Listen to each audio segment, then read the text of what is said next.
We also know that with chronic pain, the brain loses its awareness of that bodily region. And so what's really, really important is that we do lots and lots of movement and mobility work to almost update the map, so to speak, of that region of the body so that our brain understands where it is in space. In the absence of any damage, the next thing to understand is if this foot and ankle is compensating for another area of the body. And so certainly with the foot and ankle, the foot is designed to do basically two things. The arch is designed to flatten and rise again. And this is an elastic recoil mechanism that allows us to move in a fluid, efficient way. That as our foot hits the ground, the arch flattens, and it's almost like the stretching of the rubber band. And then as it recoils back into action, we propulse ourselves forwards with momentum, which allows us to move with efficiency through our muscles and tendons. And so it's really important that the foot can do everything it's meant to do. I don't mind so much if the foot is flat or has a high arch to begin with. What's more important is that as you go through the walking cycle, can the foot flatten and make an arch again? So the starting point is irrelevant, but the ability for it to change shape is more important.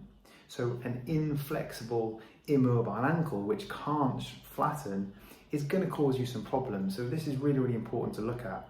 And certainly in stage 4, you can go to this area. You can do a self-check-in on your ankle to see, can I actually do these movements? And in this section, you're going to get some specific movement work to try to train the arch to flatten and come back to a resting arched position once again.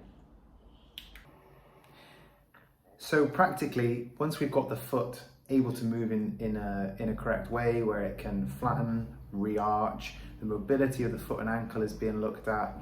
You can follow along with the strength exercises below when you're at that appropriate stage of the rehabilitation.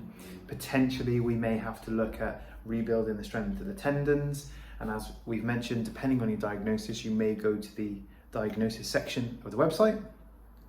Then we can also consider things like footwear.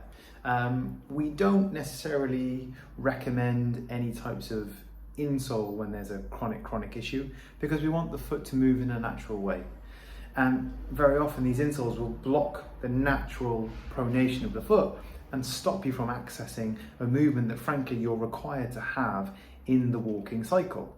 And so we don't really want to encourage that. We want natural movement of the feet as much as possible, barefoot when you're at home, and actually learning to move these joints once again. So as a final checklist, go through the pain education section of the website, look at the mobility section below for the movement of the foot and ankle. Also look at the stage 4 relevant sections to check in with your ability to move the foot in the correct way. Consider the correct footwear that you might need and go through the appropriate strength exercises. All of this, of course, is alongside our desensitizing of the nervous system within the clinic.